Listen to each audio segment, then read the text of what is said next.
Rodrigo, Graeb, convido vocês para a gente participar de uma entrevista agora super importante aqui no Papo Antagonista. O Graeb, inclusive, foi quem fez esse contato para essa entrevista agora. A gente vai falar com uma especialista em reformas tributárias. A Melina Rocha é nossa convidada aqui no Papo Antagonista. Melina, seja muito bem-vinda. Boa noite, Melina. A gente trouxe, inclusive, tá aí, apareceu a Melina já na imagem para vocês.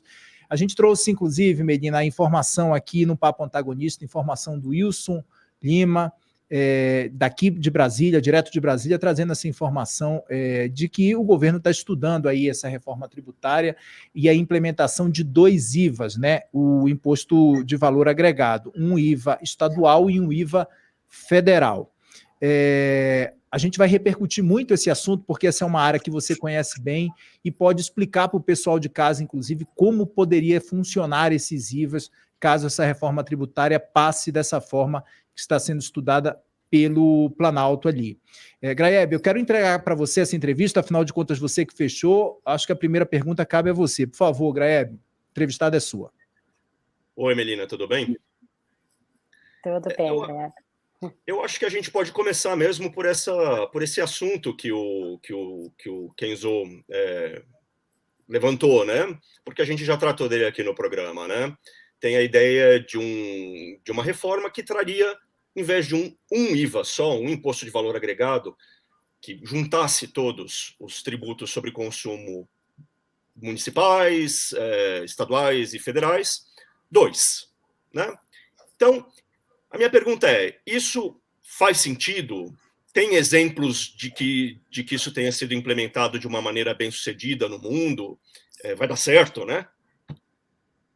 Bom, primeiramente queria agradecer o convite de estar aqui com vocês, é uma satisfação cumprimentar você, Graeb, Rodrigo, Kenzo. Bom, eu vou, para responder essa pergunta, eu vou só voltar um pouquinho atrás para explicar de onde que surgiu essa questão do IVA dual no debate atual. Nós temos hoje em discussão, em tramitação, tanto no Senado quanto na Câmara, 2 diferentes PECs, né? Projeto de emenda à Constituição. Então, nós temos uma primeira PEC que foi apresentada em 2019, cujo criador, né, quem criou essa PEC, escreveu, foi o próprio Bernardo Api, que está hoje liderando essa questão no governo, como secretário extraordinário da reforma tributária. Então, essa PEC 45, ela foi apresentada pelo deputado Baleia Rossi na Câmara em 2019, só que essa PEC, ela propõe um único IVA.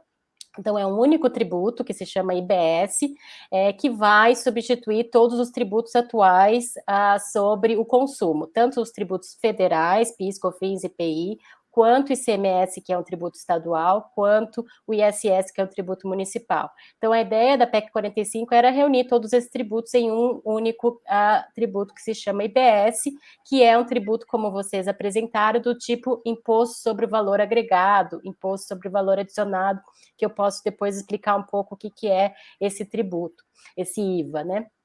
Paralelamente, logo em seguida, a apresentação da PEC 45 foi apresentada no Senado, e até na época, não sei se vocês se lembram, né, teve até uma discussão toda aí na mídia de disputa entre Câmara e Senado, né, por que o Senado apresentou uma outra proposta, sendo que acabou de ser apresentada a PEC 45. Então, no Senado foi apresentada a PEC 110. A PEC 110, no início, ela era também um IVA único, ela era uma proposta muito mais ampla, que também tratava sobre imposto de renda e outros tributos. Então, a PEC 110 era bem mais ampla no início. E o que aconteceu, né? A PEC 45 tinha um grande protagonismo na Câmara, né? Nós tínhamos Rodrigo Maia, que era um grande defensor, né, como presidente da Câmara, e estava tocando essa agenda só a PEC 45. A gente só via a PEC 45 sendo discutida no debate público. Mas o governo federal, o Bolsonaro e também o Paulo Guedes, eles não aceitavam essa ideia de IVA único, eles não queriam que um só tributo, em que eles teriam que compartilhar tanto a criação quanto a administração junto com estados e municípios, então eles não queriam entrar nesse jogo de um único tributo, porque eles achavam que hoje eles têm a Receita Federal, eles têm o PIS/COFINS, a competência própria, então eles não queriam entrar nesse jogo de IVA único. Também tinha outras questões, porque os estados, eles exigiam também do governo federal certos fundos de compensação de perdas, né, porque depois eu posso explicar melhor. Uma das propostas desse IVA é que se passe a arrecadação da origem para o destino, e aí nós temos hoje, né, estados produtores que pode ter uma diminuição da participação, depois eu posso falar um pouco mais sobre isso. Então, esses estados, eles, de certa forma, exigiam do governo federal alguma compensação, tanto os estados de origem, né, os produtores, quanto os estados também que fazem guerra fiscal atualmente, esses estados menos desenvolvidos, que hoje têm a prerrogativa de conceder benefícios fiscais para atrair investimento, né, atrair a indústria para o seu estado. Então, com a reforma tributária, isso vai acabar, e eles exigiam do governo federal na época um fundo para compensar esse tipo de desenvolvimento regional que não poderia mais ser feito através de guerra fiscal. E, na época, né, o governo federal não aceitava financiar nenhum tipo de fundo, seja fundo para os perdedores, seja fundo de desenvolvimento regional para os estados mais pobres, e aí não aceitou, e, enfim, acabou a discussão por conta desse impasse entre a Câmara e o governo federal. Tanto é que se criou, na época, uma comissão mista de reforma tributária, e essa comissão mista estava trabalhando num relatório único, né, que unisse as duas PECs, mas logo que essa comissão mista apresentou o relatório, acho que foi em maio de 2021, se eu não me engano, o próprio deputado Lira, né, que foi recém-eleito e era adversário do Baleia Rossi, né, do próprio Rodrigo Maia, então acabou no mesmo dia com essa comissão mista e essa discussão da PEC 45 acabou ali. A partir daí, toda a discussão foi, então, para o Senado, foi transferida para o Senado através da PEC 110, que estava lá paradinha, quietinha, ninguém falava nela. Então, de repente, né, o governo federal falou, olha, vamos passar a discussão para a PEC 110, vamos ver se vai sair alguma coisa daí. O relator era um senador que apoiava bastante o Bolsonaro, era muito ligado à base governista, que era o senador Roberto Rocha, e o senador Roberto Rocha tinha colocado no seu relatório que seria um IVA dual, justamente para tentar trazer o governo federal para apoiar a reforma tributária e tentar passar a reforma tributária no governo Bolsonaro. Então, o relatório dele, ele transformou a proposta original da PEC 110 num IVA dual. Que o que é o IVA dual? É simplesmente um modelo IVA, né, mais ou menos o modelo da PEC 45, só que o governo federal teria um IVA próprio, né, de competência própria, com administração própria através da Receita Federal, que se chamaria CBS, Contribuições sobre Bens e Serviços, que até um projeto de lei já tinha sido apresentado pelo próprio governo federal, Paulo Guedes, anteriormente. E estados e municípios teriam um IVA subnacional, eles compartilhariam, né, competência, administração desse IVA subnacional, que se chamaria IBS, Imposto sobre Bens e Serviços. Então, essa questão de transformar a reforma num IVA dual foi muito mais para atender aquelas, como que eu posso falar, os interesses políticos da época, e principalmente do governo federal, que não aceitava entrar no jogo com estados e municípios. Hoje, o que está em discussão? Hoje, o governo federal, a Bernarda Pires, já falou que não vai apresentar nenhuma proposta nova, né? Porque já tem essas duas PECs que foram muito discutidas, amadurecidas no debate público desde 2019. Então, o que se está colocando é que hoje o debate voltou para a Câmara dos Deputados, o relator voltou para o deputado Aguinaldo Ribeiro, que era o relator original da PEC 45. Então, tudo voltou para a Câmara dos Deputados. Mas, mesmo assim, o que tem se colocado no debate, o próprio ministro Haddad, em algumas falas o API também coloca no debate público, é que ainda assim há uma preferência para que politicamente seja aprovado um IVA dual, né? Então, esses dois IVAs, que em princípio teriam, ao meu ver, né, na PEC 45, o último relatório não foi colocado assim, mas pelo que eu estou entendendo da discussão, teria uma legislação única, então esses dois tributos, apesar de serem separados, teria uma única lei complementar, e essa lei complementar então, né, traria as leis, como é que eu posso dizer, normas gerais dos tributos, e aí, separadamente, esses tributos seriam administrados por uma administração que é a Receita Federal e uma administração compartilhada, um conselho federativo, em que você teria conjuntamente estados e municípios. Então, isso que seria o IVA, né? O IVA dual, seriam 2 tributos do tipo IVA, que eu acredito que a próxima proposta, e torço para isso, que tenha uma única lei, né? E não 2 leis separadas, porque não seria tão simples como ter uma única lei.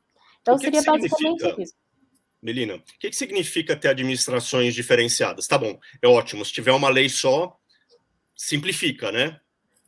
Mas e qual que é o impacto na vida das pessoas ter duas administrações diferentes, uma para estados e municípios, uma para o governo federal, para a União? Tá, antes de responder a tua pergunta, e para chegar nessa resposta, eu vou falar, você me perguntar, existe isso no mundo?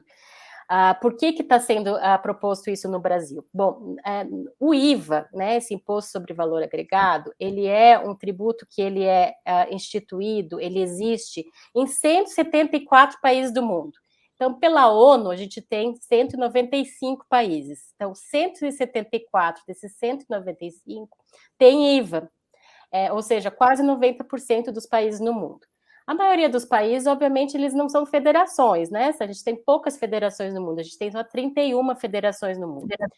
Dessas 31 federações, quase todas elas, né? A única que não tem IVA é os Estados Unidos, que tem o Retail Sales Tax, é outro sistema. Então, a única federação relevante, tem umas federações pequenas, mas pouco relevantes, acho que 4 ou 5 que não tem IVA, mas todas as demais têm IVA, 24 federações têm IVA. A maioria das federações, elas têm um IVA federal, então é um imposto federal arrecadado pela União, e mesmo as receitas podem ser repartidas para os estados. Por exemplo, na Austrália, que é uma federação, o IVA é federal, arrecadado pela Receita Federal de lá, mas todo o dinheiro vai para os estados. Mas ainda é um tributo federal único.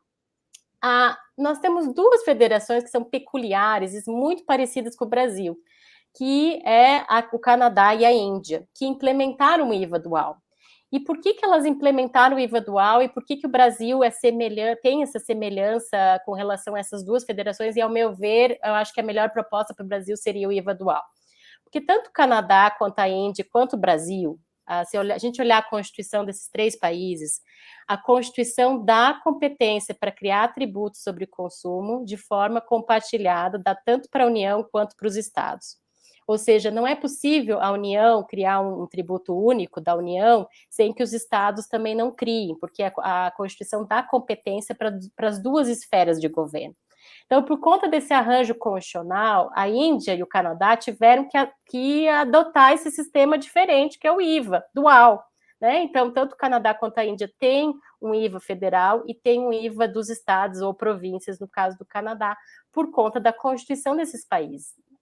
No Brasil, nós temos essa repartição, e o Brasil ainda tem um problema a mais, digamos, uma característica a mais, que é colocar os municípios também como entes federativos e dar uma parte da tributação do consumo, que foi o ISS. Então, o Brasil ainda tem um detalhe a mais que nem Índia nem Canadá tem, né?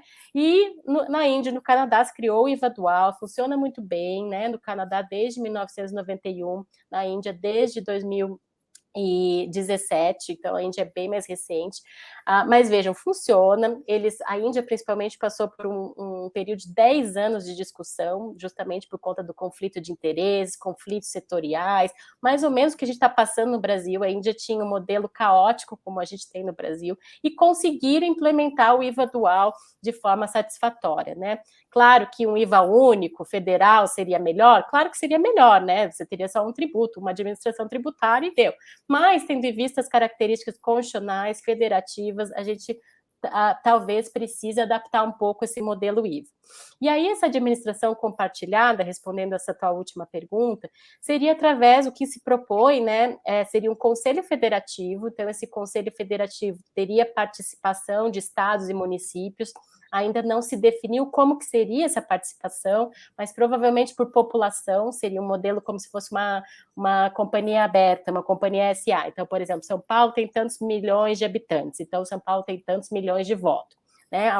Algum município pequeno que tem 100 mil habitantes, tem 100 mil votos. E aí, numa Assembleia Geral, cada um com seus votos teria os pesos lá para votar nessa Assembleia Geral. A Assembleia Geral com esses votos paritários, isso é uma proposta que não foi colocada politicamente nenhuma das propostas, né? O que se discute academicamente, que seria assim. Bom, e aí nós teríamos essa Assembleia que seria responsável em eleger um conselho diretor, e esse conselho diretor, então, ficaria a cargo da arrecadação do tributo. Então, ao invés de você pagar para a Receita Estadual, como a gente paga hoje, a gente paga para essa entidade, o Conselho Federativo. Aí, o Conselho Federativo ficaria também responsável em distribuir o dinheiro entre os entes, né, conforme o destino. Então, se o consumidor, o adquirente está em São Paulo, o dinheiro vai para São Paulo. Não como é hoje, que fica parte na origem, parte no estado produtor. Tudo vai passar a ser para o destino, onde está o consumidor, o cidadão. E aí também, essa entidade vai ficar responsável em organizar, coordenar os trabalhos de todos os fiscos. Então, isso é uma coisa que a gente tem que colocar muito no debate, é que ninguém vai extinguir o fisco estadual de São Paulo, o fisco municipal de São Paulo. Eles vão continuar existindo, mas vão trabalhar de forma coordenada através desse Conselho Federativo, que vai colocar as regras de como vai fiscalizar as empresas, etc., a quem vai caber fazer o quê. Tá? Então, essa seria essa administração compartilhada no nível subnacional, se for um IVA dual. Se for um IVA único, também vai existir, mas aí com a União junto, fazendo parte desse conselho.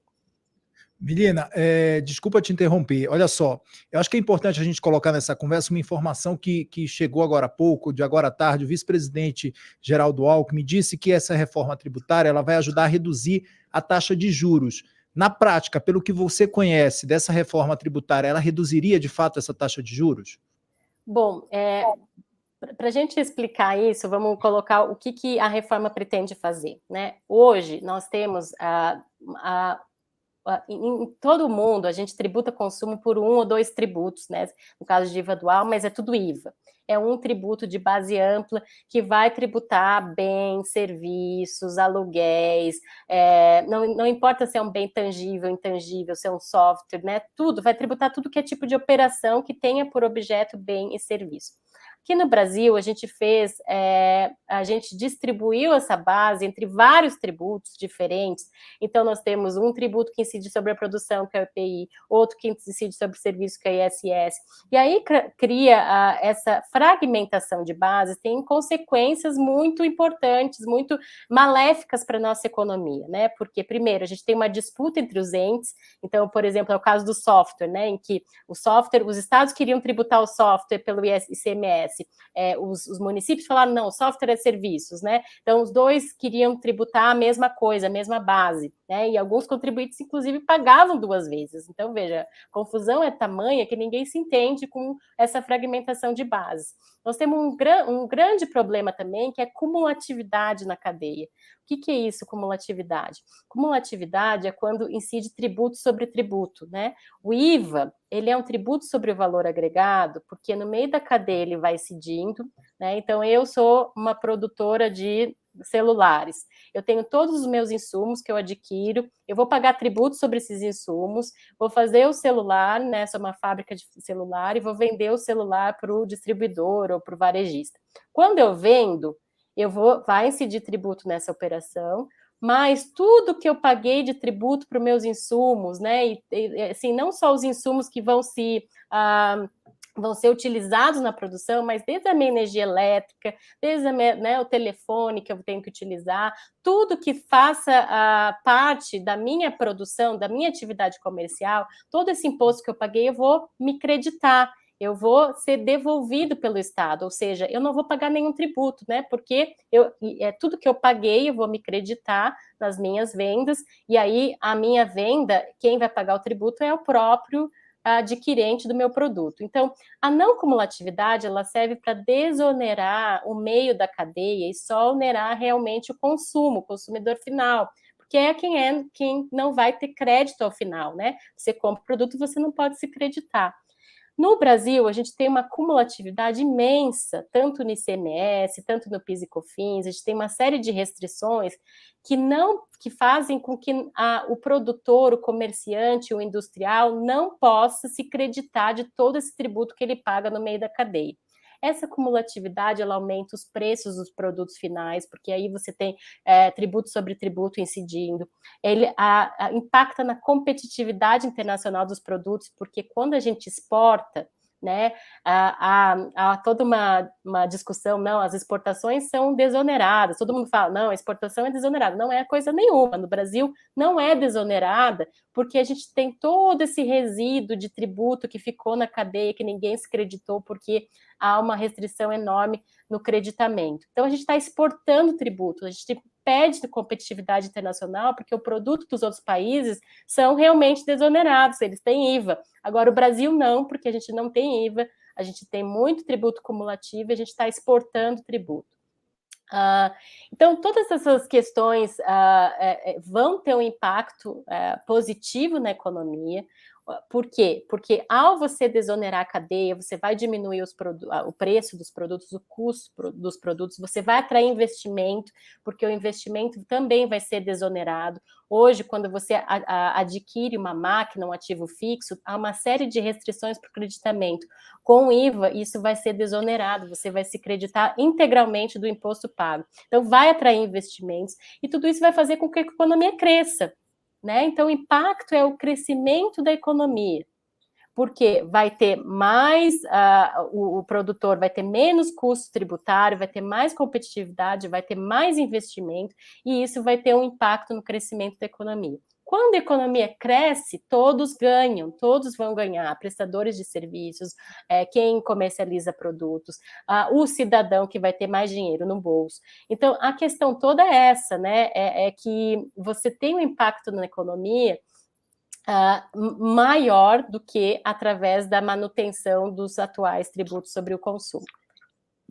Rodrigo, Melina, para a gente dar uma arrematada, Rodrigo Oliveira vai fazer uma pergunta e a Melina vai responder rapidamente, que a gente está com o nosso tempo já bem estreito aqui, o pessoal tem participado bastante, Melina, mas o Rodrigo vai dar uma arrematada nessa entrevista. Por favor, Rodrigo. Tá bom. Melina, uma das minhas dúvidas você já respondeu, que é o negócio do IVA dual, né? Mas a minha dúvida agora é se porque a gente sempre foi muito criativo, né? O Brasil sempre foi muito criativo, né? Eu lembro naquela época do videocassete, a gente tinha NTSC nos Estados Unidos, PAL, né? PAL lá na Europa, e a gente inventou o PAL-M, que só existia aqui. Agora existe o IVA único, o IVA dual, e aí o Oriovisto lá já está falando da PEC 46 dele, que é uma reforma tributária também, que incluiria aí um IVA, sei lá, acho que vai chamar plural, né? Um IVA federal, um IVA estadual e um IVA municipal. E aí eu queria a sua opinião sobre o seguinte: é melhor um grupo de 3 IVAs do que o que a gente tem hoje de arcabouço tributário? Ou não, é melhor ficar do jeito que está, porque 3 IVAs vai ser uma zona, com o perdão aí da palavra. Olha, Rodrigo, até onde eu sei, essa PEC 46 do deputado Oriovisto, na verdade, ele propõe um IVA federal com PIS e COFINS, o ICMS com alguns rearranjos, mas a manutenção do ICMS, né, com algumas modificações, e a manutenção do ISS. Não acredito, não sei, não tenho certeza que seja realmente 3 IVAs. Eu acho que é manter os tributos atuais dos entes federativos, principalmente estados e municípios. Eu acho que a manutenção, eu acredito que esse tipo de reforma é um puxadinho, né, que a gente já tem feito puxadinhos desde a Constituinte de 88. Desde a Constituinte de 88, a gente tem tentado implementar o Imposto sobre Valor Agregado, o IVA, era a principal proposta na Constituinte de 88, a gente perdeu a oportunidade por conta de conflitos federativos na Constituinte de 88, né, os estados menores tinham medo, como é que seria a arrecadação no destino, não quiseram entrar no IVA. Desde então, todos os governos, Fernando Henrique, Lula, propuseram como reforma tributária a implementação de um IVA. Não conseguimos aprovar, e aí, desde então, a gente tem feito puxadinho, né? Puxadinho no ICMS, puxadinho no PIS/COFINS, que era cumulativo em 2002, 2003, virou não cumulativo, com uma alíquota muito maior, depois a gente tem um monte de puxadinho do ISS, esses puxadinhos, e é isso que o deputado Eurico Visto quer fazer, né? Quer fazer algumas mudanças pontuais aí nos atuais tributos, sem a apresentação de um IVA mesmo moderno, de base ampla, no destino integralmente. Então, vou acabar agora. Eu acredito que esse puxadinho, eu acho que para a gente melhorar o sistema tributário brasileiro, a economia do Brasil, a gente precisa fazer uma reforma ampla, seja por um IVA único, seja por um IVA dual, mas tanto os dois modelos da PEC 45 e 110 propõem um IVA de base ampla, em que a gente vai tributar tudo, acabando com o contencioso, acabando com as distorções que a gente tem hoje. Então, eu acho que eu sou totalmente contrária à PEC do senador Eurico Visto, porque justamente quer fazer esse tipo de puxadinho. Com relação à carga tributária, que estão perguntando, já estou me fazendo a pergunta aqui. Gente, tem muito debate nas redes sociais, na mídia, a alíquota vai ser 25%, é a maior alíquota do mundo. O que eu quero deixar claro para quem está ouvindo a gente é o seguinte: nas PECs tem uma regra que fala o seguinte: a alíquota do novo imposto, seja imposto dual ou seja imposto único, vai ser a mesma alíquota necessária para manter a carga tributária atual.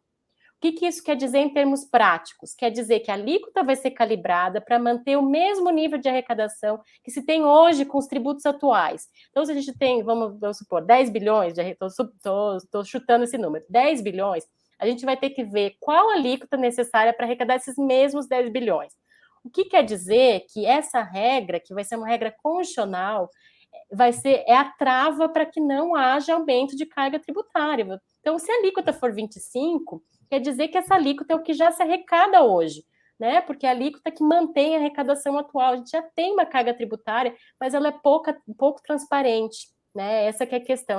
A gente não vê quanto que é a carga tributária. Então, o IVA vai trazer transparência ao saber, olha, 25%, é isso que a gente está pagando, 25%, que é o suficiente para manter a arrecadação atual. Então, colocando no debate 25%, não foi o governo que apresentou, foram outros acadêmicos, e talvez seja essa alíquota, mas é a alíquota que não vai trazer aumento de carga tributária nenhuma, segundo a regra que está na PEC, principalmente a PEC 110. Então, isso que eu queria deixar claro. Joia, Melina. Melina, quero te agradecer muito a sua participação. Graeb, você quer dar uma arrematada? Eu acho que você queria fazer um questionamento final, ou a gente pode seguir? Pode seguir? Justamente essa pergunta que eu queria fazer, sobre a carga. Pronto. Joia. Graeb, Rodrigo. Oi, pois não, Rodrigo? Rapidinho, curtinho, digo que é curtinho. Melina, dá para argumentar que a gente teve um ganho de arrecadação, não em função da alíquota calibrada errada, mas eficiência que a gente ganhou na arrecadação com a simplificação dos tributos? Sim, a gente vai ter um ganho de eficiência na arrecadação, com certeza, mas o que vai acontecer? Vai ter um período de transição, que é um período entre 5 e 7 anos, em que a alíquota ela vai ser de 1%, Rodrigo, 1%, para justamente não ter erro de calibração. Então, com essa alíquota de 1%, a gente vai ver, ok, 1% arrecada tantos. Então, quanto que a gente precisa, e essa alíquota de 1% vai ser aumentada ao longo desses 5, 7 anos, gradativamente. Então, não vai ser de um dia para a noite que a gente vai colocar 25%. Justamente esse período de transição é necessário com uma alíquota menor para calibrar corretamente essa alíquota. Então, é muito importante também que se coloque isso. Muito obrigada pela pergunta.